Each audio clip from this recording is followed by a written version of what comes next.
I agree. I totally agree with you, especially when you talk about the habits that people begin to take as far as drinking and drugs. Because at the end of the day, once you get done with all that, the issue that you still had still gonna be there. It's not like it went away.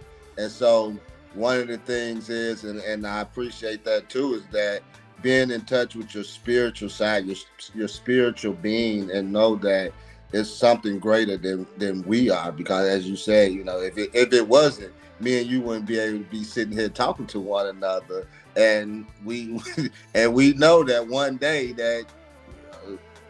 you won't be able to talk to somebody, and it won't be because of your own will. So I agree with you on that note.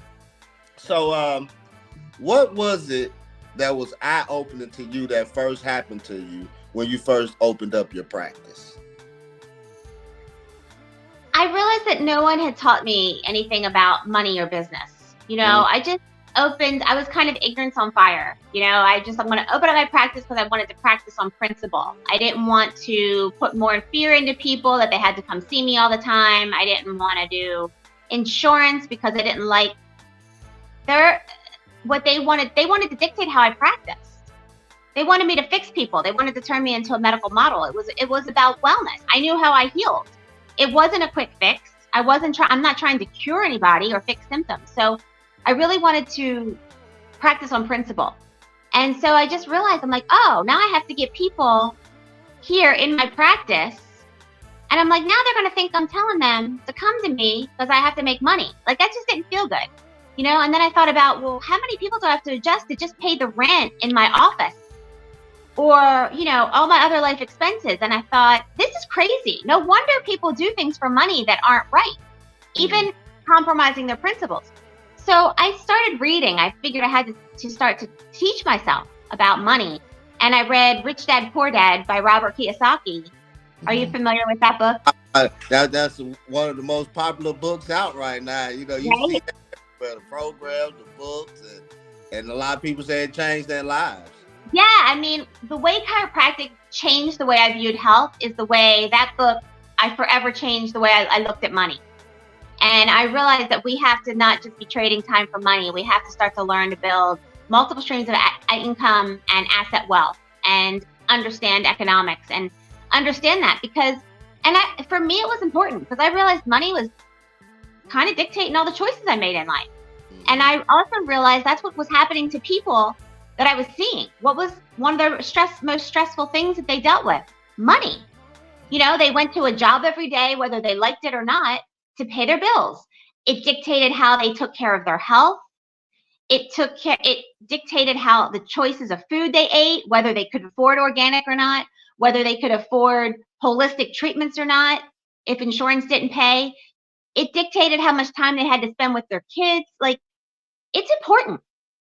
But yet a lot of people never took the time to learn or to get themselves out of what he calls the rat race. But I realized that was a big part of our well-being.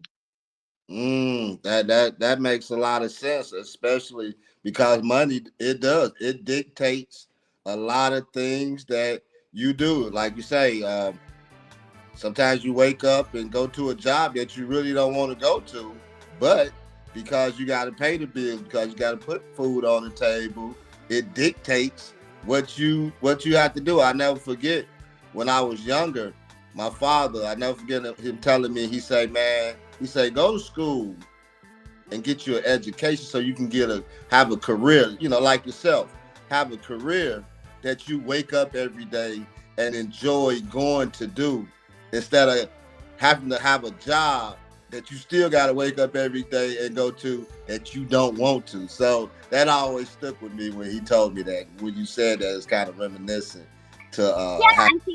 I really think our spirit's here to be happy. If you can find something that you like to do, even better yet, if you can create up multiple streams of income where you can do what you want every day because you're free to do it, that's, I think, true living. I really believe that because, people don't want to connect the dots. But I'm like, if you're going to a job that you hate every day and you don't have a plan B to get out, guess what? Eventually, your body's probably going to break down because you're not listening. Like all that stress energy, all that suppressed energy of all that dread every day, your body stores it. So eventually it can come out as dis-ease in the body. Mm. And I agree with you too on that note, because like one thing that I always say is that we always talking about how we want to make $1 million. That was the big thing then. And we talk, "Hey, I want $1 million." But what are you actually doing to try to get $1 million? Yeah, that's the big question. We all wish that we was wealthy and had all the money that we can have, and like you say, live accordingly to the way that we want to, and this and that. But what are you doing to get to that point? If I'm not doing nothing to try to get that extra, that stream of income that I'm dreaming about, then it's mute conversation, really.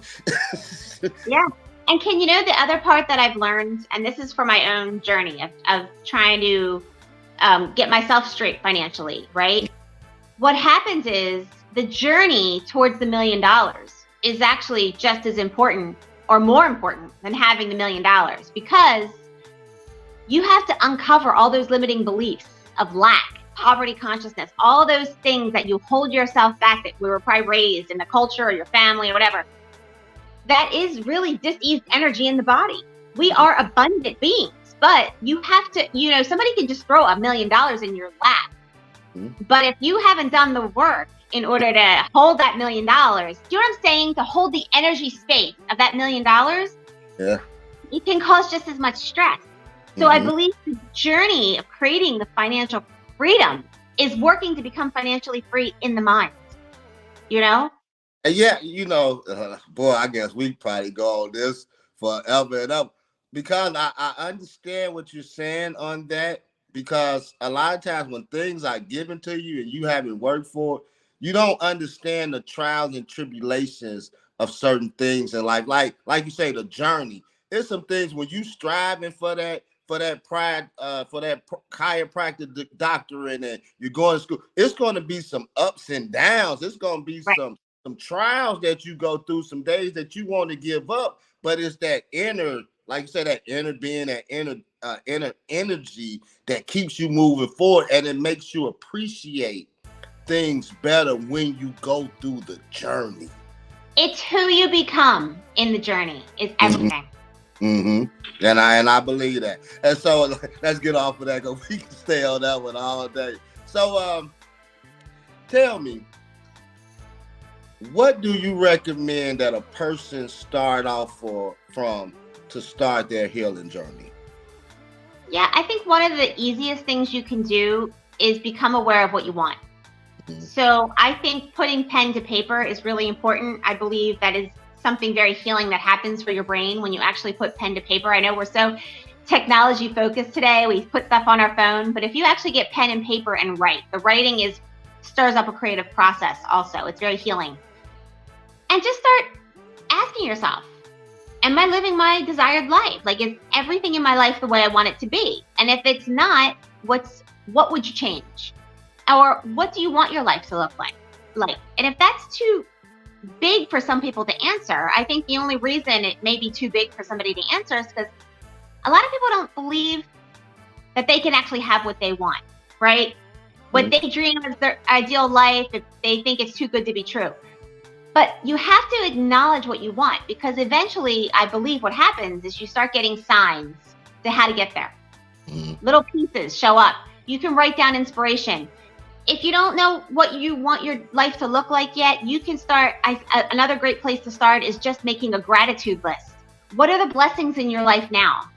Things that you're grateful for each day. Start with a list of 5. I used to start with 5 things, and my list grew to 25 things a day.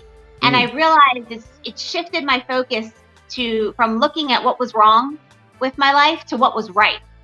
And the more you start looking at what is right, the more you start attracting pieces into your life that make it more right, more opportunities, the best people, things show up that you need, information that you need shows up, the book, the podcast, the person, whatever, the message you need will find you. And you start getting answers, you start creating a picture. And one thing leads to another. And that's really how you start creating your best life. So the journaling is everything. It's just writing down ideas, writing down gratitude, things that you appreciate, things that you think were remarkable that happened in the day. they become more common. That becomes your norm. Yeah. And I think that's how we build a desired life.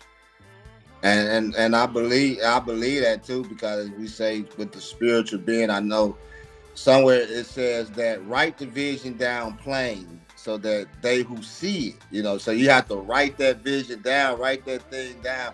I remember I was told once before to start writing things down, as you said, like things that I may wish for and hoping for, that wasn't going to come at that moment, but put it in my wallet, and then once things start checking off, be like, wow, it was 4 years later, but I got that car that I wanted, or I never forget.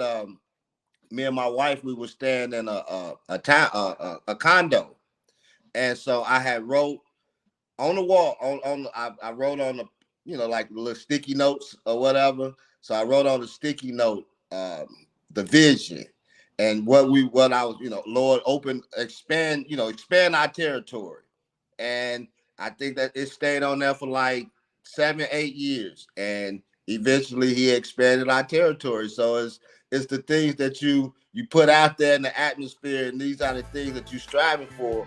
And then once it happens, like you say, it's like, these are the things that I'm grateful for, because I know that he will answer your prayer. It don't come when you may want it, because it's a journey, and you have to, a lot of things is a test, a fortitude to see how far you will go. Because if I can't be faithful over a little things, how can I be faithful over a lot? And so I I understand. mean, who you need to become. We don't always understand the end result yet, right? But it's who we need to become. We don't see the things holding us back.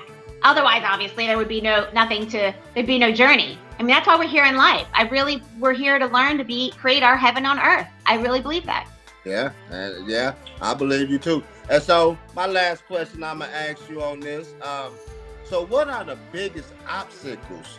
If we just talked about the beginning of your healing journey, so what are the biggest obstacles on starting your self healing journey? I think it's our fear, Mm, our belief system. What are our beliefs? Do we have more belief in something outside of us that's hurting us, or do we have faith in the healing power within the body? You know, I mean, we're tested. You're tested when you have any kind of health uh, crisis, mm, disease. It's an opportunity for awakening. Financial crisis, relationship crisis, any kind of challenge that comes in our life, it really can be your biggest blessing. I mean, that's what I look at. How my health journey was. It's my biggest blessing because I'm so free now, health wise. There's not anything that can scare me. mm. But I went through it. I went through it, and it was years. So anything that you're challenged by today, it's overcoming the fear, turning it into faith, turning it into something better, turning it into an awakening to become better, to become a better person, to become empowered. It comes down to all of that. That's what I believe. It comes down to your faith and your fears and your beliefs. Nah, I agree with you on that.